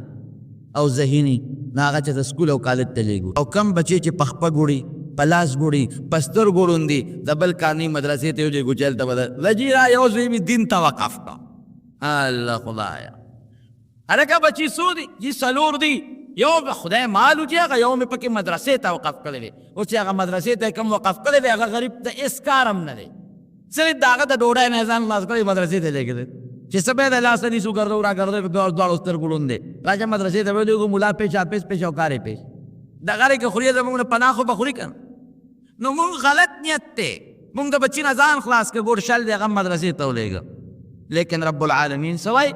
الله وی خیر دی که تا دا بېکاره پرزه ما له راولېږله، دا ډېره بېکاره پرزه په سترګو ړوند مې راولېږه، په لاس پو دا شل او کورت مې راله راولېږه، او دا کنځره دې ما له راولېږه، او بېکاره پرزه ده. زه به پکې رخ واچوم او زه به د هغې نه درله بهترین حافظ القرآن جوړ کړم. د دغه بېکاره پرزې نه به درله یو بهترین عالم جوړ کړم، یو ښایسته قاري به ترې جوړ کړم، خلک به په دې سر ګرځوي. ګوره یو حافظ دې په سترګو ړوند دی، یقین وکړه مونږ د خپل شاګردان چې وو که نه څه پیل ورته نیغېږي، او دغه حافظان په سترګو ړانده دومره د هغې روب په دې خپلو شاګردانو وي چې په کوټه کې وي. زه د لوتمانځو مدرسه کې ناست وم، محتمم صاحب سره بره ناست و، زمونږ په دې علاقه کې یو ډاکټر انورګل صاحب هغه هم را سره بره ناست. واقعیت دا وشو چې یو طالب بره راوخته و، وی اله محتمم صاحب طالب یې و مړ شو. هلکه طالب څه و؟ وی استاذ و، حافظ صاحب و او مړ شو. مونږ هم منډه کړې، هغه ډاکټر صاحب هم را سره منډه کړې. چې وګورو چې طالب په ځمکه په فرش دغسې د کوټې نه بار پروت دی او خوله کې زګونه راغلي وي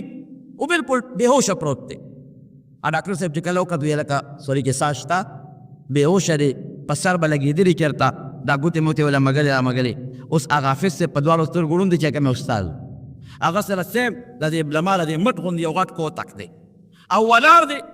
دا دا چل کوي کوتک لاس کې او ړقې راړخي، اوس نه یې ولاړ، خو دومره غټ کوتک دی خدای ګوله ما ته خپله یاره خو لکه د کټ بازو چې هلکه حافظ صاحب څه چل شوی دی. او ابل طالب په دې بازو یې په دې سر والېدو په دا سر یې په دې بازو والېد، خو سر یې د وینو نه بچو. حافظ صاحب څه چل شوی دی؟ وایي ما وې کپ شو ده. الله خدای ستر انسان د پیشو په منځ کې هم فرق نشي کوی. نو کوتک یې اوچت کړی په دا سر یې والېد، هغه خو خدای بچ که څو ورځې پس بېهوش او بیا هغه بچ شو. خو خبره مې دې پورې کوله چې په دغه کوتکو د خپل شاګردان یې په دغه کوتکو، او دا شاګردان چې په دا کوتکو نه وی نو دا قرآن یادولی هم نه شي. هلکه ګرانه خبره هم ده، ښه مضبوط غذار ورکوي. نو خبره دا ده چې د دغې بېکاره پردې نه رب العالمین د قرآن د حفظ او د قرت یو ښایسته نمونه جوړه کړي. هغه شاګردان بیا یو ته مخکې دي بل ته وروسته دي، او د هغه حافظ په ټوله مدرسه کې یو راج جوړي، یو ډول جوړي. په دې حافظانو خدای پاک دا مدرسې دا قرآن یاد کړي، سینو کې ورته محفوظ دی. په دې حافظانو په دې مدرسو خدای پاک دا قرآن محفوظ ساتي. او خدای پاک جي دې خلقو له ډېر لوی شان ورکړی دی، ګورې ډېر لوی عزت یې ورکړی دی. د قرآن طالب او د حدیثو طالب له خدای دومره عزت ورکړی دی. زه د خدای نه زما په دعاګانو کې یو دعا دا ده چې د خدای نه دعا غواړم. دا د ځوانه خبره کوم، او لا تاسو هم د خدای نه غواړئ. زه یم رب العالمین زما ژوند او زما مرګ او حشر او نشر د قرآن او د سنت او د دین د طالب سره نصیب کې. بس خدای پاک چې د دې خلکو څومره خیال ساتي او د دې خلکو څومره قدر کوي، د بل چا دومره قدر نه دی. امام محمد رحمت الله علیه چې زمونږ د امام صاحب شاګرد دی، هغه چې وفات شو چا په خوب کې ولید، وی خدای را سره څه وکړل؟ وی خدای وبخل. وی پسې وبخلې؟ وی الله ته چې کله زه ور مخامخ شوم نو الله ما ته وایي چې ای محمد په دنیا کې مې ستا سینه د خپل کتاب او د خپل حبیب د کتاب د علم نه ډکه کړې وه. نو چې کومه سینه د خپل کتاب او د خپل حبیب د کتاب د علم نه ډکه کم نو هغه سینه د جهنم د اور نه ډکو زما وبخښه. امام ابو یوسف څه شو؟ وی د ما نه بره مرتبه کې ناست دی. امام ابو حنیفه څه شو؟ وی هغه خو جي په ډېرو لویو مرتبو کې ناست دی. امام مالک رحمت الله علیه زمونږ د دین لوی امام تیر شوی دی، امام دار الهجره، او په ټولو امامانو کې د مدینې منورې ژوند خوښ کړی جناب، د مدینې منورې ژوند. مدینې منورې نه بار نه وته ځکه خو ته امام دار الهجرت وای. او کوم ځای به ناستو؟ په ریاض الجنت، چې تاسو ریاض الجنت وای، روضة من ریاض الجنت. د پیغمبر علیه السلام د پنجرې مبارکې او د نبی علیه السلام د منبر مبارک منځ کې چې کومه باغچه ده هلته به ناستو. عبدالله ابن مسعود رضی الله عنه چې به کوم ځای درس کو، او عبدالله ابن مسعود به کوم ځای ناستو چې کوم ځای د دواړو جهانو سردار مبارک به اعتکاف ته ناستو. الله دې دغه ځای له بوتلي. هلته یو ستن د برې په شین خط پرې لیکلي دي اسطوانة السریر، د حضور پاک د پنجرې مبارکې بالکل خوا کې. دا د جنت باغچه ده، علماء توجیحات کوي د جنت د باغچې څه مطلب. جنت کې جسمانی خوراک ملاویږي، دغلته به صحابو ته د نبي علیه السلام روحاني خوراک ملاوي. او بعضې علما وایي دا ځای به خدای والي جنت کې به کېږي. حاجیان چې ځي مو ویله که چې هلته راشي دا سوال کوه چې خدای دنیا کې د جنت ځمکې د راوستم، الله آخرت کې مې هم د جنت ځمکه نصیب. زموږ حاجي صاحب رحمت الله علیه، حاجي محمد امین رحمت الله علیه، الله پاک دې په قبر ډېر انوار نازل کړي. د ستاسو د سلیمان خېلو او د حاجي صاحب رحمه الله د دې ځای او دلته کې که دا څه بعضې څیزونه وینم راوینم د مدرسو دا خدمت دا نیکي او دا پټکي او دا ګیرې، زه دا د حاجي صاحب رحمه الله د وفات نه پس هغه کرامت دی. حاجي صاحب رحمت الله علیه حقیقت ته چې بس حاجي صاحب ما ته خپل باباجي هغه د حج ملګری و، اخیري حج چې کوم وخت کې حاجي صاحب رحمت الله علیه کړی و، نو حاجي صاحب رحمت الله علیه متعلق باباجي به زمونږ په خپله وی و یقین وکړه چې مدینه منوره کې یو عجیبه کیفیت به و د هغه، تیزار به هغه نه پکو کو، بڼې به یې هلته لرې غورځولې، تیزار به یې وغورځو او خپې به د مدینې منورې په کوڅو کې ګرځېده، لرګي سترګې لګوه، د قدم لاره نه ده، حضرت پیښې قدمونه دومره خواره، تیزار به یې وغورځو ګرځېدمه. لیکن صاحب د هغه عشق محمدي صلی الله علیه وسلم مینه دومره سیوا ده چې د خپې په در نه پوهېږي. مونږ د عمرزوی حاجي صاحب و، مونږ چې تلي په 91 میں کې حج ده، د عمرزوی حاجي صاحب ما په خپله نه دروغ نه یم، خو بل ملګري ته حکایت هم په هغه کال مونږ سره چې راغې خندلې مې ولې وایي د حاجي صاحب رحمت الله د کلي یو حاجي صاحب و چې څنګه د ګاډۍ نه کوچ نو پیزار یې وغورځو او دا نعت یې شروع کړو چې زړګي سترګې لګوه د قدم لاره نه ده، حضرت پیښې قدمونه دومره خواره نه ده، و چې څلور پنځه قدمونه لاړ نو ټوپونه یې شروع کړ. ځمکه ډېره ګرمه ده، دومره ګرمه ده چې سم اور ترې راوځي، ډېره ګرمه ده. او تبه مو چې بس ټوپونه یې جوړ کړ، کله خوا کله دې خوا کله خوا مونږ ته هغه پیزار را واخېستو په کوم چې د خدای نیکبخته پښتو که تاجي محمد امین نه هغه بیا لو چې هغه پنې به یې غورځولې وی خیر غریب خپې وپړسېدې الف ساعت کې او د هغه ټکټې پولی شوې، بیا به جومات ته هم خوار نه شوتې. مې د هغه خو غریب ښه یې شو خو پکې خطا شو تهروت پکې د هغه دا خیال و چې ګنې راشه حاجي صاحب رحمت الله علیه د کلي ما هغه حاجي صاحب رحمه الله جدا سړی و چې باباجي زموږ خبره کوله، خدای ما نه ير چې دغه اووم حج وکړه اتم حج دا ما نه ير دی، اووم حج جي اووم حج ته ګوره او د هغې شرط ته ګوره. بیا چې کله سلام مبارک ته ور مخامخ شو که نه نو هلته کې د حضور پاک د مخ مبارک داسې یو سوره غوندې ده مزېداره ښه شته، هلکه غټه ده بادام غوندې شکل لږ غوندې مخکې بله ده غوړه ده، دا لومبی د نبي علیه السلام مخ مبارک ته مخامخ ته هغه چې د حضور پاک قبر مبارک نه ښکاري کړو، بالکل غلاف دی او دیوال دی هغه کې پټ دی. بیا د ابوبکر صدیق رضی الله بیا د عمر فاروق رضی الله او دې خوا ته لومبی چې کوم راځي هغه تشه راځي، هغه سوره ده لیکن چې مخ ته مخامخ نه ده، وی حاجي صاحب هغه خالي ته مخامخ ودرېده، بالکل په داسې عجیبه کیفیت و چې په ځان نه پوهېده. وی ما د مټه ونیوه مې چې صاحب دا نه ده، هغه د نبي علیه السلام هغه مخ مبارک ته چې کومه وه هغې ته مې ودرېږه، وی ما ته چې ښه بالکل په ځان نه پوهېده، داسې عجیبه کیفیت دی او داسې تکلیف نو ده. اوس چې کوم تکلیف دی اوس وایي سلام ته څوک نه پرېږدي. په ریاض الجنت کې به حاجي صاحب ناست و خپل نعتونه به یې وی، اشعار به یې وی، نعتونه به یې وی، دا روضة الحبیب هلته جوړ لیکلی او قسم دی د حضور پاک د روضې مبارک مخکې اشعار ویل الله الله ارمان دی. نو ما به وی چې هلته به لاړم د ما دوستان دی حاجي صاحب محمد افضل ما وی یاره افسوس ورما چې د سعودي حکومت اجازت کولی او مولا عبدالرازق صاحب راوستی وی او په دې لوډ سپیکر مو دروړو چې ووایه د حاجي صاحب یو څو نعتونه چې خوند یې دلته ورکړو تازګي پیدا شوی خو نه ورکوي هغې اجازت. عبدالرحمن جامی رحمت الله علیه چې کله حج ته که نه نو صاحب د مدینې منورې ګورنر خوب ولید په دې قافله کې عبدالرحمن جامی دې میرا پرېږدي. ظفر المحسنین دا واقع نقل کړی نو د ګورنر فورا لاغه قافلې نه دی واپس نو په سبا له بیا خوب ولیده وی هغه سړی خو دی واپس نه کوي چې ما خو واپس کړی وی نه را روان دی دی بیا د قافلې ته وی عبدالرحمن جامی دغه وی ته ما نه واپس کړی واپس بیا واپس په درېیمه شپې بیا خوب ولیده وی ګوره هغه سړی خو د نه راغی نبي علیه السلام ورته خوب کې وی دې ورغی عبدالرحمن جامی د مټو ته ما منې نه کړی وی جنو ته ما منې کې خو زه خو هم د نبي علیه السلام مبارک ملاقات نه راغلی جیل کې واچ په څلورمه شپه بیا نبي علیه السلام په خوب کې ولید وی دا سړی د جیل کې ولې واچو ګورنر ته وی صاحب تاسو وی چې مې پرېږده هغه صبرېږي نه واپس راځي نو ما جیل کې واچو وی دا مخرور نه دی ملزم نه دی چې ته جیل کې اچوې وی جی ولې منې کې اخر ولې منې کې څه چل دی وی دی یو قصیده یو شی اشعار نعتونه جوړ کړي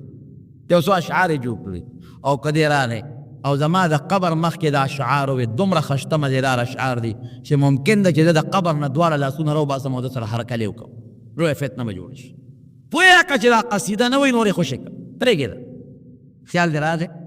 بیرون آور سر از برده یمانی یوسف زلیخی دی اول کې دا قصیده شته بیرون آور سر از برده یمانی که روی تست صبح زندگان وی ای هغه ښکلي پیغمبره چې ستا مخ د دې دنیا سبا دی د جهان سبا دی سبا را خو جهان روښانه شي دغه ښکلی مخ دی د دې یمني صادر نه خو لږ بار راوباسه او زموږ حاجي صاحب رحمت الله علیه څه وایي حاجي صاحب رحمت الله علیه یو شعر دی که نه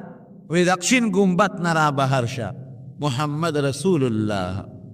شین ګمبت نه را بهر شه محمد رسول الله د امت په حال خبر شه محمد رسول الله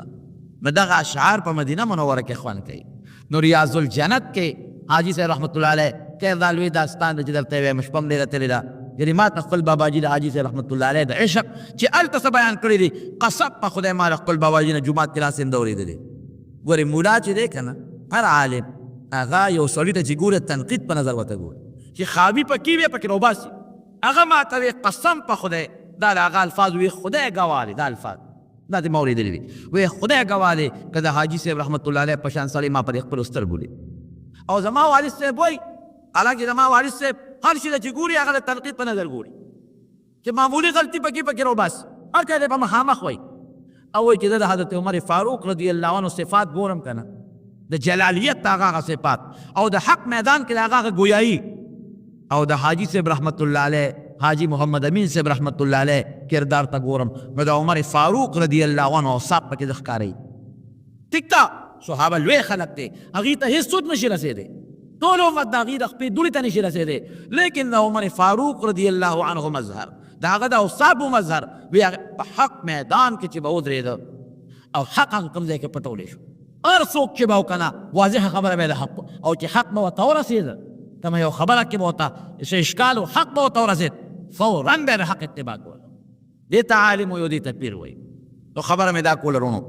چې امام مالک صاحب رحمت الله علیه په ریاض الجنت کې د حدیثو درس کوي موطا د هغې یو کتاب دی د هغې درس کوي او طالب علمان ورته ناست دي لویه حلقه درس به امام مالک صاحب داسې په سوونو خلک ناست یو سړی راغی راتلو سره د خلکو په اوږو یې قدمونه واخېستل نیک امام مالک صاحب له مخې راغی اوس امام مالک صاحب درس حدیث کې به داسې خاموشي و چې کأن علی رؤوسهم الطیور دا شاګردان چې لکه په سر مارغه ناست وي سر لغۍ پاسي داسې غریبه ناست دا سړی چې څنګه راغی امام مالک صاحب را پاس دی پاس امام مالک صاحب وایي ما دا خیال وکړو چې دا جوړ څوک لیونی غوندې دی ور پاسې وی را ترغاړه وځه ور ترغاړه وه وی جي اجازه راکړه تندې دې له ښکلو ما ښکل کړم وی تندې با دې سړي ښکل امام مالک صاحب وایي چې ما تپوس تل نه کړو چې سړیه دا څه چل دی دا یو خو دی په موږ درس باندې که دا حدیثو دا یې بیا له بیا ادبي وکړه بل د خلکو په دې اوږو دې قدمونه راواخېستل دا یې بیا له ناروا وکړه بل ځل یې ځان ته ترغاړه باسلم نو زه سو د حج عمرې نه خو نه یم راغلی او نه مې څه واده کړی ته اوس ما ځان ته ترغاړه باس او بل په دا تندي دې ښکل کړه دا ولې وایي هغه سړی ما ته وایي چې جی بالکل دا غلطۍ مې وکړې خو ما بېګا د دواړو جهانو سردار مبارک بکوب کړو دې جومات ته راغلی مسجد مبارک او تا درس کو حضور پاک وفرمایل وی امام مالک شته وی جی آو کم دی هغه یې درس کوي ستا حدیث پلی وی آواز کې وته تا ته چې ووایي چې نبي علیه السلام دی غواړي وی ته ورپاسېدې چې ورپاسېده ولیدله پیدل د یارې نه بلکل رپېدل وی حضور پاک درته وفرمیل چې مه یارېږئ را دې خوا شه وی ځان تېره ترغاړه باسل او په دې تندي باندې ښکل کړی وی ما وی چې کله به د امام مالک هغه سینې له ځان ورسوم چې بېګا د دواړو جهانو سردار مبارک ورپورې خپله سینه مګړې چې زه ورپورې ومګم او هغه تندي له کله شونډې ورسوم چې بېګا د دواړو جهانو سردار مبارک پې شونډې لګولې پس نه بل سړی رانه مخکې نه شي په دې حرص صاحب راغلی امام مالک رحمت الله علیه ورته وایي ګوره که نه اوس نبي علیه السلام د خپلو احادیثو او د خپل قرآن د عالم په قدر پیغمبر علیه السلام هي موږ د علم قدر کوم حافظ ابن کثیر رحمت الله علیه یو حدیث درته وایم نو بس کوم حافظ صاحب لیکي چې دا د امام د جرح او د تعدیل لوی امام دی محدث دی هغه وایي د قیامت پر ورځ به خدای پاک څوک جنت ته څوک دوزخ دا طالبان هغه د علم خادمات د علم چې څوک خدمت کې دا خلک یاري نو طالبان کوم علما دا به خدای وبخي چې دی دی به خدای پاک نه ځو ولې نه دی به خدای مونږ که دا مقام حاصل کړ او دا علم هم کړی او د دین خدمت هم کړی دی ډېرو خلکو مونږ سره امدادونه په دې کې کړی چا هغه د کتاب اخیستی چا هغه له جامه اخیستې ده چا ډوډۍ را کړې ده خدای هغه د میدان کې ولاړ دي او مونږ به جنت ته ځو الله به ورته یا خلک پېژنې وی یو خدای وی ښه یو د مته نیسي او ځان سره جنت ته بو دی به ګرځي یو به د مته نیسي ځان سره به جنت ته بولي نورونه د قرآن د طالب نبی کریم صلی الله علیه وسلم فرمایي دې د ځانه درته نه ویم اشراق امتی حملت القرآن کم خلق چې د قرآن حاملین دي یا علم یا الفاظ یا حافظات دا په امت کې بهترین مخلوق دی او بل حدیث کې وایي خیرکم من تعلم القرآن وعلمه یو روایت کې او علمه دی چاته قرآن وښیي یا الفاظ یا معنا حفظا هر څنګه چې یا زده کړي دا وایي تاسو کې بهترین خلق او نبی کریم صلی الله علیه وسلم فرمایي لو جعل القرآن فی اهاب وایي که قرآن په یو سرمن کې بند کړي او بیا دغه سرمن اور ته وغورځوي نو سوځېږي به نه علما وایي چې قرآن خو موږ په سرمن کې تعویض کړو هغه په اور کې غورځېږي سوځي نو د دې مختلف توجیهات کې زموږ دا علما یو توجیه اسانه دا ده چې اهاب په عربۍ کې د کچه سرمن ته وایي نو که قرآن د انسان په دې سرمن کې بند شي انسان هیات او بالفرض د نار نه جهنم اور مراد دی د جهنم اور ته وغورځوي سوځېږي به نه او نبی علیه السلام فرمایي ان الله يرفع بهذا الكتاب اقواما ويدعو به آخرین څوک چې قرآن سره د خپل خیر او د نسبت پیدا کړي عمل کوي حفظ یې وکړي تلاوت یې کوي احکام یې زده کړي علم یې زده کړي دې ته به خدای ترقي ورکوي دنیا او آخرت او چې کوم انسان د قرآن سره دغه طرف تعلق قایم نه کړي هغې ته به خدای پاک ذلت ورکوي نورو قرآن د دې مدرسو په برکت باندې موږ سره محفوظ دی د دې په برکت باندې دا قرآن حکیم د دې خدمت کې یم دې مدرسو کې د حفظ دې مدرسو کې دا نورو مدرسو کې کوم بچی کې حافظ جوړ شو دا د مور او پلار دپاره یو بهترینه صدقه جاریه ده نبی کریم صلی الله علیه وسلم ته صدقه جاریه ویل او مور او پلار ته د خدای پاک د دې ډېر لوی عوضونه د آخرت پکې ورکوي خاندان دپاره د شفاعت یو ډېر نمونه ګرځي نو خپل بچي راولئ مدرسو کې داخل کې حفظ پې وکړئ حفظ نه پس علم پې وکړئ دا به مو پکارېږي او که او نن بیا دا پرفتن دور الله الله چې کوم د فحاشۍ او د بدعملۍ او د عریانیت دور در باندې را روان دی هغه د بې حیایت دور در باندې را روان دی خدای زمونږ په دې وطن کې د قرآن او سنت نظام راولي نه د افغانستان غوندې یعنی حالات بالکل بدل دی خوا دیني حلقې لګیا دي خپل کار کوي اخوا شیطان لګیا دی خپل کار کوي او دومره سختۍ سره شیطان لګیا دی خپل کار کوي او زموږ مسلمان خو نه پیسې ته ټینګ دي او نه حیا ته ټینګ دي بې حیا ته ټینګ دي دې دور کې بیا د داسې مدرسو خدمت کول دې سره تعاون کول هر قسمه تعاون دا یو ډېر لوی غنیمت دی تاسو هم کوشش کوئ دا مدرسه مو کامیابه او د دې مدرسې د کامیابۍ دا هم لویه ذریعه ده چې تاسو دې سره مالي تعاون وکړئ او دا هم لویه ذریعه ده چې خپل بچي راولئ په دې مدرسه کې هغه داخل کې عقیده به درسته شي عمل به درست شي اخلاق به درست شي قرآن ته به نږدې شي خدای ته به نږدې شي د خدای رسول ته به نږدې شي الله پاک دا وطن دا قوم د قرآن او د سنت او د احادیثو په رڼا باندې